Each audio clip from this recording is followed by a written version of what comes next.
This is Naval Station Norfolk, the largest naval base in the world. It's home to 4 aircraft carriers, 5 submarines, 47 ships, and 194 aircraft. It's also located just 10 feet above sea level. Since the 1930s, the water here has risen 14 inches, and that's expected to continue. So what am I looking at here? This is an unnatural lake for us. It's not supposed to be here. This should all be flattened. This is a result of flooding. This is our main road, aircraft towway. So when we get a lot of rainfall or storms, this all will flood up on us right here.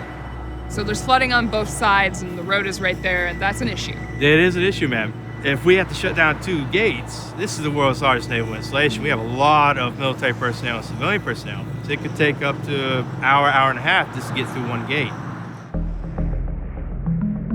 If cars can't get to the base because water is getting in their way, then the base might not be able to respond to, say, a national security threat.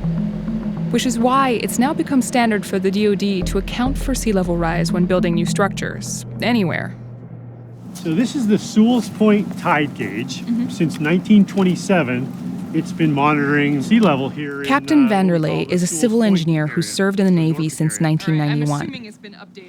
His team is responsible for environmental construction contracting at naval installations across the eastern United States. As we construct new buildings, sea level rise will be one of the criteria we look at to make sure that we're doing the smart thing when it comes to making them resilient to the future towards sea level rise. So essentially it's something that you guys are keeping in mind with every new thing that you build. Absolutely. Do you think that this is climate change related? I don't really know. I will tell you, I'm not a scientist, I'm an engineer. So we do know that we have recurrent flooding, and we're doing what we can to address that. What's causing it, I will leave that to others to speculate on. Throughout our conversation, Vanderlei wouldn't attribute rising sea levels to climate change, but his bosses do. As early as 1990, the DoD described climate change as a potential challenge, significant enough to warrant serious examination.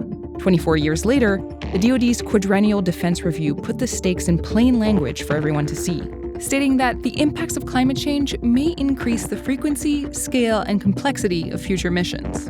And this March, ProPublica revealed that Defense Secretary James Mattis contradicted the Trump administration on the day of his confirmation when he wrote, in a response to questions from Senate Democrats, that climate change is a driver of instability, that the Department of Defense must pay attention to. Because of this, the DoD has impressed one of its strongest critics. Greenpeace has a long history of criticizing and, in some cases, disrupting the military. But when it comes to climate change, they've managed to find some common ground. Reports that have come out recently, these are all online. This is the National Charlie Cray is a senior research specialist at Greenpeace who's been following the DoD's stance on climate change for years. What kind of scenarios do you think the DoD is trying to prepare for? Some of these threats are immediate, and that's to infrastructure bases, both here and abroad. Many of them are longer term, 2-3 decades out. For instance, is in the sub-Saharan regions where you have the hottest climate on the planet. They're looking at factors such as drought, the kinds of instability it can create for already weak regimes, and the fact that that could lead to an opening for terrorist or other extreme violent groups. You hear this sort of reductive and simplistic conversation in the press. Well, what's a bigger threat, climate change or terrorism? And it doesn't work that way. It's kind of a matrix of factors that interact and connect.